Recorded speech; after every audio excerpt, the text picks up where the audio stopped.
Premier ministre Laurent Lamotte a présidé ce mercredi son 29e conseil de gouvernement. Le nouveau budget national, qui prend en compte la lutte farouche du gouvernement contre l'extrême pauvreté et l'exclusion sociale, a été présenté à la population. C'était également l'occasion pour le gouvernement de passer en revue les différentes dispositions adoptées en vue de la tenue des prochaines élections conformément à l'accord d'El Rancho. Ce 9e conseil a été retransmis comme à l'accoutumée en direct par plusieurs médias de la capitale, des villes de province ainsi que dans la diaspora. Le sénateur Wenceslas Lambert insiste sur la nécessité pour les sénateurs d'amender la loi électorale de 2013 afin d'éviter un vide institutionnel à la fin de l'année. Les sénateurs se sont engagés moralement en ratifiant les accords d'El Rancho. Comme on clause dans l'article 12 là, qui dit auquel cas où, eh bien, article ça doit amender à pas amender, eh bien, mettez en veilleuse. Et c'est ça qui va être le problème où gagner. Mais si vous êtes signé, c'est côté d'accord. Sous signé, c'est côté d'accord, parce que vous avez un engagement moral, parce que l'accord est un accord synalagmatique, parce que vous avez un engagement trilatéral.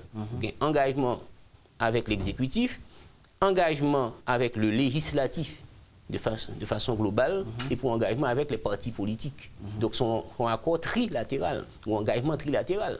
Donc, c'est un engagement ça que de respecter. Parce que si, auquel cas où l'élection peut arriver faite dans notre pays, c'est le chaos. Et nous gagnons dans la fin d'année, bon gré mal gré, il faut que l'élection organisée dans notre pays. Et c'est la seule façon pour renouveler le personnel politique au pays. Si les députés ont statué déjà sur la loi électorale, sur l'amendement de la loi électorale, mais ils ont fini la question, ils ont transféré le Sénat de la République. Donc si, au niveau du Sénat de la République, il n'a pas voté, donc ce n'est pas faute exécutif là. Donc on croit que bon compromis pour faire, bon entente pour qu'ils joignent, parce que si la loi n'a pas arrivé voter, on est obligé d'appliquer l'article 12. Non, d'accord. On est obligé. Parce que au bon pays, il faut que nous allions, parce que nous ne sommes pas capables de faire élection. Est-ce que nous ne pouvons pas faire élection là? Si nous ne pouvons pas faire élection qui est septembre, vous connaissez septembre, ça signifie vacances pour la Chambre des députés. Parce que la Chambre des députés, c'est 8 sessions pour 4 ans, à raison de 2 sessions par an. Donc si notre dernière session là, qui marque des parlis, ou pas arriver à amender la loi électorale là, on garantit que les députés autour de eux, et au pape retourner encore en janvier, pour retourner en janvier, il faut que l'Assemblée nationale. Tout à fait. Et un deuxième tiers dans le Sénat pour aller en janvier. Et ça veut dire que ça veut dire qu'on ton tiers. Le président doit déclarer. Un vide institutionnel. Un vide institutionnel. Okay. Donc, article 137 là. Le président doit appliquer. Il déclare caducité et Parlement. Les juges dont les mandats arrivent à terme seront reconduits provisoirement. C'est ce qu'a annoncé le président du Conseil supérieur du pouvoir judiciaire, Anel Alexis Joseph. Selon le haut responsable de la justice, un problème de budget empêche le début de la certification des magistrats. Il était question que pas ni nomination ni promotion qu'a faite aussi longtemps que pas fait certification. Certification, c'est aller dans le dossier pour être compétent. Pour être tout si il n'y a pas de plainte contre eux. Donc, nous avons travaillé sur liste là. Si on monde correct, eh bien, nous avons balayé un mandat jusqu'à la certification. Ce n'est pas un mandat définitif, il y a un mandat jusqu'à la certification. Et parce que cette certification va venir, ça va capoter aller, la poter aller. Plusieurs mois passés. C'est l'argent nous pas gagné. C'est différemment dans pile corps pour faire venir des experts. Donc nous n'avons pas encore les moyens de cette politique. Mais nous connaissons que le doyen fait connaître que le tribunal est capable de bloquer à tout moment. Nous connaissons ça. Il va tribunal ça seulement qu'à bloquer. Grand pilote et moi lundi ou bien mardi avec le ministre de la Justice là. Nous travaillons sur liste là. Et de même comme nous travaillons avec les sur liste là. De façon pour me faire avis pour nommer. Parce que ce n'est pas moi qui ai nommé, c'est le ministère. Mais le ministère n'a pas qu'à nommer tout sans moi pas la vie. Voilà. Suite avec tout problème qui est dans la justice, mais un dernier mot capable bail pour capable annoncer. Dernier mot, c'est qu'on a travaillé sur liste là il y a avant longtemps. Une décision qui a sorti pour que tu aies un travail. Des inspecteurs du travail bientôt dans les industries pour vérifier la rentrée en application de l'arrêt fixant le salaire minimum à 225 gourdes. Lors d'une conférence conjointe ce jeudi à la primature, le directeur général du ministère des Affaires sociales ainsi que le responsable de la direction du travail ont en effet annoncé le déploiement de plus d'une cinquantaine d'inspecteurs sur tout le territoire national à partir du 1er mai, précisément dans les zones industrielles. Ces derniers auront également pour tâche de vérifier les conditions dans lesquelles travaillent les ouvriers, ont fait savoir les responsables. Dans chaque direction départementale, on a gagné 4 inspecteurs.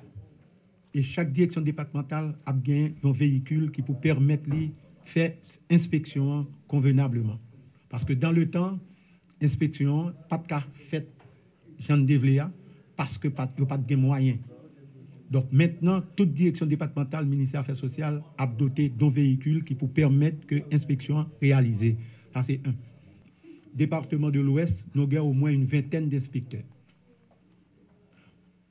Moralité, c'est ça que fait faire des séminaires de mise à niveau pour tout inspecteur et des notions d'éthique pour enseigner à Mounzao pour que vous connaissez au niveau de la direction générale, au niveau du ministère, au niveau de la direction du travail, au niveau du service d'inspection, on ne va pas tolérer ça aurait de basses manœuvres de couloir,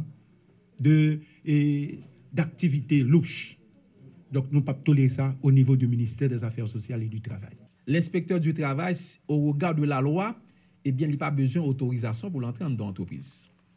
Il suffit que l'identifie, eh bien, la loi bali autorisation pour entrer, vérifier, demander les registres, demander les cahiers, garder les conditions de travail qui sont dans l'entreprise.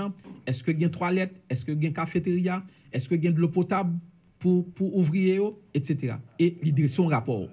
Maintenant, dans le cas où que un inspecteur de travail allait dans une usine, il pas joindre, il voit que mesures qui ont été demandées pour entrer en application à partir du 1er mai, il pas respecté, eh bien, il dresse rapport, il achemine à la direction du travail et la direction du travail prend les dispositions, eh bien, pour inviter patron ça. Si patron ça pas venu, il invite une deuxième fois et troisième fois, la fait injonction pour le présenter dans le bureau du travail, soit dans Port-au-Prince ou bien soit dans n'importe quelle ville de province, eh bien, pour que soit capable de corriger et que le faire. Signature ce jeudi d'un protocole d'accord entre l'université de la Fondation Aristide et l'université Stony Brook en vue de l'ouverture d'une école de physiothérapie. La doyenne de la faculté des sciences de la santé à l'UNIFA, Michaël Amédée-Gédéon, a fait savoir que cette entité sera la première en Haïti. Le tremblement de terre a laissé beaucoup de gens qui ont dû subir des amputations et qui nécessairement ont besoin de la physiothérapie pour leur pleine réhabilitation. Il y a aussi d'autres maladies, d'autres pathologies qui nécessitent les soins d'un physiothérapeute pour que les gens puissent recouvrer leur pleine santé et être pleinement utiles à leur communauté et donc à la nation haïtienne. C'est pas pour un handicapé dans le monde qui manque un bras, qui manque une jambe seulement. Il y a des gens qui font ça, les 11 strokes, nous comptons parler de strokes, et puis brusquement, ils font paralysie, ils font hémiplégie, ils font paraplégie, et ils ont besoin de physiothérapeute pour retrouver toute santé.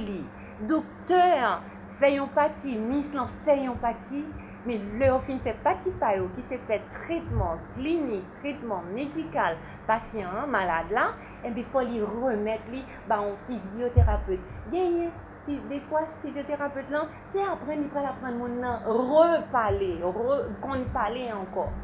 Un physiothérapeute, des fois, c'est lui aider mon respirer encore, apprendre à respirer, fonction respiratoire. etc. Donc, apprendre à marcher, apprendre à bouger. Et ces physiothérapeutes-là qui pourraient permettre que au monde qui ait un handicap quelconque, pas vrai, suite à une maladie, suite à un accident, retrouver toute mobilité, toute possibilité pour lui participer là réellement la vie communautaire, la vie familiale, la vie pays d'Haïti.